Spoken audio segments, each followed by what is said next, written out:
What's up YouTube? Welcome back to the shop. Today we're going to install some new shop lighting. I come from the mantra that you can never have too much light in a shop. And that's because there are so many shadows, especially around the walls, on the other sides of big tools, and it just makes it hard to see. So I think that you always want to have as much light as possible. Now, if you watch my videos, you may see that I've got a pretty decent light set up. You may not actually see the lights, but you can see the results of it. Usually my videos are fairly well lit, but that's not just because of my shop lights. I have video lights too. I have stand-up lights that I always use whenever I'm filming, but I also have a south-facing basement and daylight basement windows. So I get a lot of natural light in. When it comes to lighting, I'm really fortunate, but there's still some areas I need to improve on, and I'll prove it. Over in this side of the shop is where I have my joiner and my planer. Over on this side is where I have my CNC and my router table. And it's kind of dim down here. I don't know if you can tell on video, but I'll show you. Now that's better, but it's because I turned on my studio lights, not my overhead lights. And I only usually use my studio lights whenever I'm filming something, and I don't film everything. So I need some new lights. I have ductwork here, which makes it really difficult. So I've got a light fixture that I can try to run in between here, but we definitely need to fix this area. This is another area that I really need to improve the lighting on. And this is actually the spot where I film the most. So usually when you're watching my videos, this is where I'm sitting at. But what I have to do is I have to move the camera slightly to the side and put two big spotlights over on this side so that I get a decent amount of light coming this way. And it's mainly because of the ductwork above, just like I said, over by the joiner area. This is where the CNC and the router table is, and it's just plain sad. This is just poor lighting, but it was like that for a reason. This used to be my office, so I had a TV, I had a desk. I really kind of wanted low light, so I didn't do any light changes. These are the lights that came with the basement whenever we bought the house. So this needs to be fixed pronto. So those are the areas that I definitely want to improve at in my shop. I do have good lighting. What I have is TA bulbs, and I have several fixtures throughout the shop, but I do have a decent sized shop and I have those shady spots, so we do need to fix those. Lighting is highly subjective, so don't take what I say as what you have to do.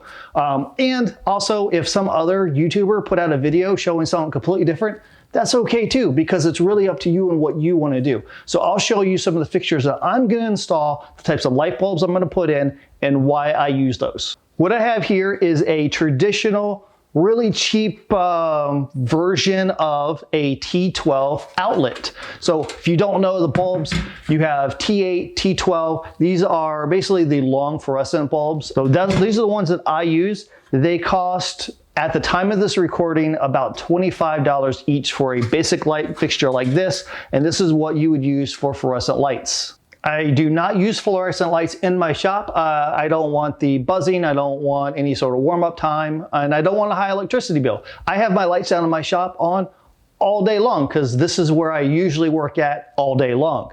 So I use LED bulbs. This is the type of bulb that I like to use. This is a 4-foot long LED bulb by Philips. Now, I use Philips bulbs. I've been using them. I like them. I'm sure there's other brands out there, so I just can't compare and tell you why Philips is better or worse than another brand. That's not what this video is about. But what I like about this is, instead of being 45 watts, 32 watts, it's a 16 watt bulb, so less electricity drain, which is great for me because my lights are on in my shop all day long, every day. Now, another great thing about this is that because of the way these bulbs are made, I don't have to do any changes to the actual ballast. So I can buy the cheapo fluorescent fixtures, stick these in, and it works just fine. I don't have to do any rewiring that way. So let's talk a bit about what lumens and Kelvin is. Those are the ways to describe the brightness of the light and then the color of the light. Usually my bulbs are around 1800 to 2000 lumens. You can look this up. There's all kinds of specs out there. There's even calculators, I believe, that you can put in the square foot of your shop and it will tell you how many lights you need to get perfect lighting. I just kind of go by eye. The most objective thing when it comes to shop lighting is really going to be the color. So if you look at a box, and this one says 5000 Kelvin, so that's going to be what the color temperature is of your lights. And 5000 is what's considered daylight. Now, if you go to other parts of your house, your living room, your bathroom, then you're going to see that A lot of times the lights are really going to be on the warmer side of the scale. You're going to see more like 3000 or 3500. All the lights in my shop are at 5000K, and that's because I want to have the most neutral lights as possible. I want to have everything as daylight light. Now, there are some people that advocate that you should have a couple of different types of lights in here and kind of range the color spectrum, but it's really up to you. And most importantly, it's really up to your eyes. There are some people who cannot work under a 5000K bulb because it feels too much like daylight all the time. If you don't want 5000K lights in your shop, that's perfectly fine, but I would advocate don't go too far to the left or right of that number. And the reason why is because you're working on a project in your shop. It may not stay in your shop, especially if you're building something for someone else. So after you build it, you're going to take it into their house, a living room, a kitchen, something like that, and the lighting could be different. So if you do a lot of staining, dyeing wood, then you may really want to pay attention to the color of the light you have in your shop, especially in the area in which you work. Don't go too far over on the scales because it's going to really have an impact on what that final product is going to look like once it leaves your shop.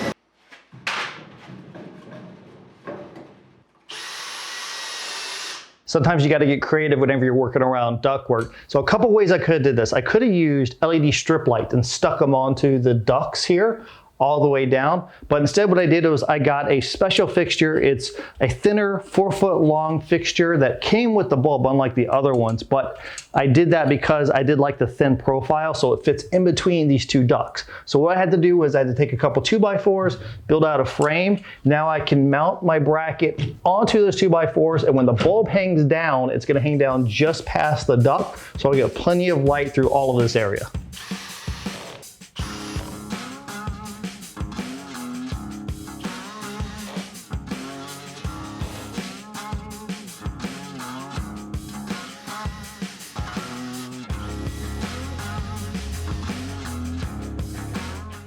I hung up the light fixtures where I want them, so now it's time to connect those fixtures to my existing lighting circuit.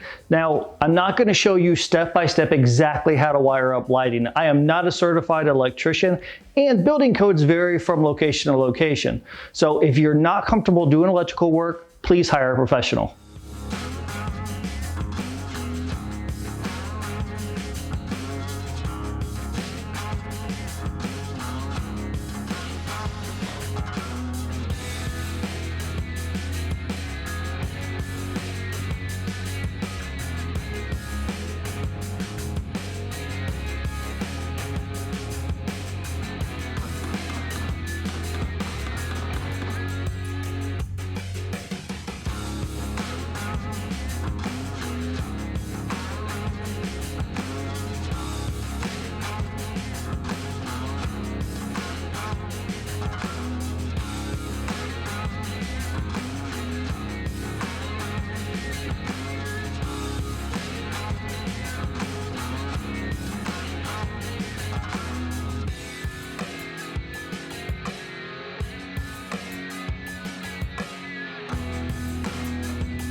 We put an extra light over here above the router table and it looks a lot better. I would still like to put another couple of lights down further that way to brighten all of that area, but I really wanted to have light focused directly over the router table because you definitely want to see what you're doing around a tool like this. I think the light above the workbench has made this much, much better. And I still don't plan to put my camera in this angle, but it does show you the difference between the lighting I had before and the lighting that I have now.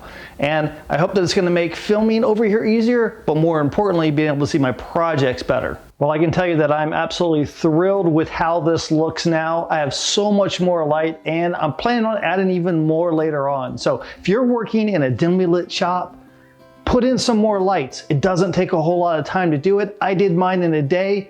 Massive improvement. So hopefully you like this video, and if you did, maybe consider subscribing and hit the bell notification so you'll be notified whenever I put out my next video.